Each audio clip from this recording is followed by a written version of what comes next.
বন্ধুরা, আমার চ্যানেলে তোমাদের সকলকে স্বাগত। আজ আমরা ক্লাস 5 রায়ান মার্টিন প্রশ্নবিচিত্রা থেকে পরিবেশের দ্বিতীয় পর্যায়ক্রমিক মূল্যায়নের 12 নম্বর স্কুল সলভ করব। প্রথম প্রশ্ন, শূন্যস্থান পূরণ করো। বাঁকুড়া জেলার পশ্চিম দিক থেকে পূর্বে বয়ে গেছে দ্বারকেশ্বর নদ। সত্য বা মিথ্যা লেখো।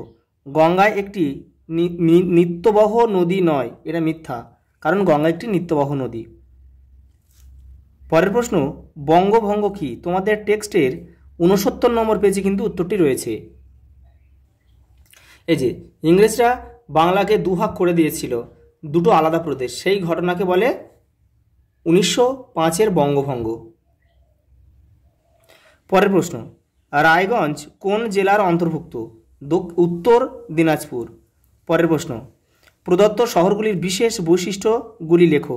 এখানে 3টে শহর আছে, জলপাইগুড়ি, বহরমপুর আর ইংলিশ বাজার। তোমাদের টেক্সটের 79 নম্বর পেজে কিন্তু উত্তরগুলি রয়েছে, দেখে নাও। প্রথমে আছে জলপাইগুড়ি, তিস্তা ও করলা নদীর তীরবর্তী শহর, জেলা হাসপাতাল, ফার্মেসি কলেজ আছে, সরকারি ইঞ্জিনিয়ারিং কলেজ, এটা লিখতে হবে। পরেরটা রয়েছে বহরমপুর, দেখে নাও, ভাগীরথীর তীরে অবস্থিত, রেশম শিল্প, পিতলের বাসন তৈরির জন্য বিখ্যাত। তারপরটা রয়েছে ইংলিশ বাজার, দেখে নাও, মহানন্দা নদীর তীরে অবস্থিত আমের শহর, এটা পুরোটা কিন্তু লিখতে হবে। পরের প্রশ্ন, রবীন্দ্রনাথ ঠাকুরের জন্ম হয় 1861 সালে। কৃষিকার্যের একটি গুরুত্বপূর্ণ উপাদান কি? মাটি। পরের প্রশ্ন, ফসল মানচিত্র কাকে বলে? দেখে নাও ফসল মানচিত্র কি? যে মানচিত্রের মাধ্যমে আমরা পৃথিবীর বিভিন্ন এলাকার চাষবাসের ধরন ও বিন্যাস সম্পর্কে জানতে পারি তাকে ফসল মানচিত্র বলে। পরের প্রশ্ন, শূন্যস্থান পূরণ করো। ঝাড়খণ্ড রাজ্যের সীমা বরাবর কাকুড়ে লাল মাটির অঞ্চল দেখা যায়। পরের প্রশ্ন, বারুইপুর কি জন্য বিখ্যাত? পেয়ারা অথবা রেলের জংশন স্টেশন রয়েছে এখানে। একটি লুপ্তপ্রায় প্রাণীর নাম লেখো। ন্যাদোষ সরপুটি।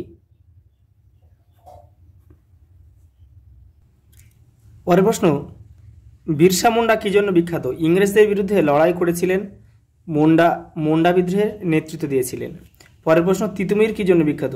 তিনিও ইংরেজদের বিরুদ্ধে লড়াই করেছিলেন এবং বাঁশের খেলনা বানিয়েছিলেন, এবং তিনি ছিলেন বারাসাত বিদ্রোহের অন্যতম নেতা। পরের প্রশ্ন, প্রদত্ত শহরগুলি কোন জেলার অন্তর্ভুক্ত? নবদ্বীপ নদিয়া জেলার অন্তর্ভুক্ত, ডানকুনি হুগলি জেলার অন্তর্ভুক্ত, আর আরামবাগ এটাও হুগলি জেলার অন্তর্ভুক্ত। পরের প্রশ্ন, মালভূমি ও সমভূমির দুটি পার্থক্য লেখো। দেখে নাও, এখানে মালভূমি ও সমভূমির পার্থক্য এখানে 4টে আছে, তোমরা যেখানে দুটো এখান থেকে লিখে নেবে। পরের প্রশ্ন, পশ্চিমবঙ্গের রাঢ় অঞ্চলের বর্ণনা দাও। তোমাদের টেক্সটের 66 নম্বর পেজে কিন্তু উত্তরটা রয়েছে। এই যে এখান থেকে এটা লিখবে, আর এখানে কি গাছ জন্ম সেটাও একটু লিখে দেবে। পরের প্রশ্ন, ভারতবর্ষের দুজন স্মরণীয় ব্যক্তির সম্বন্ধে লেখো। তোমাদের টেক্সটের 90-91 পেজে কিন্তু উত্তরগুলো রয়েছে, এখান থেকে তোমরা করে নেবে, দেখে নাও।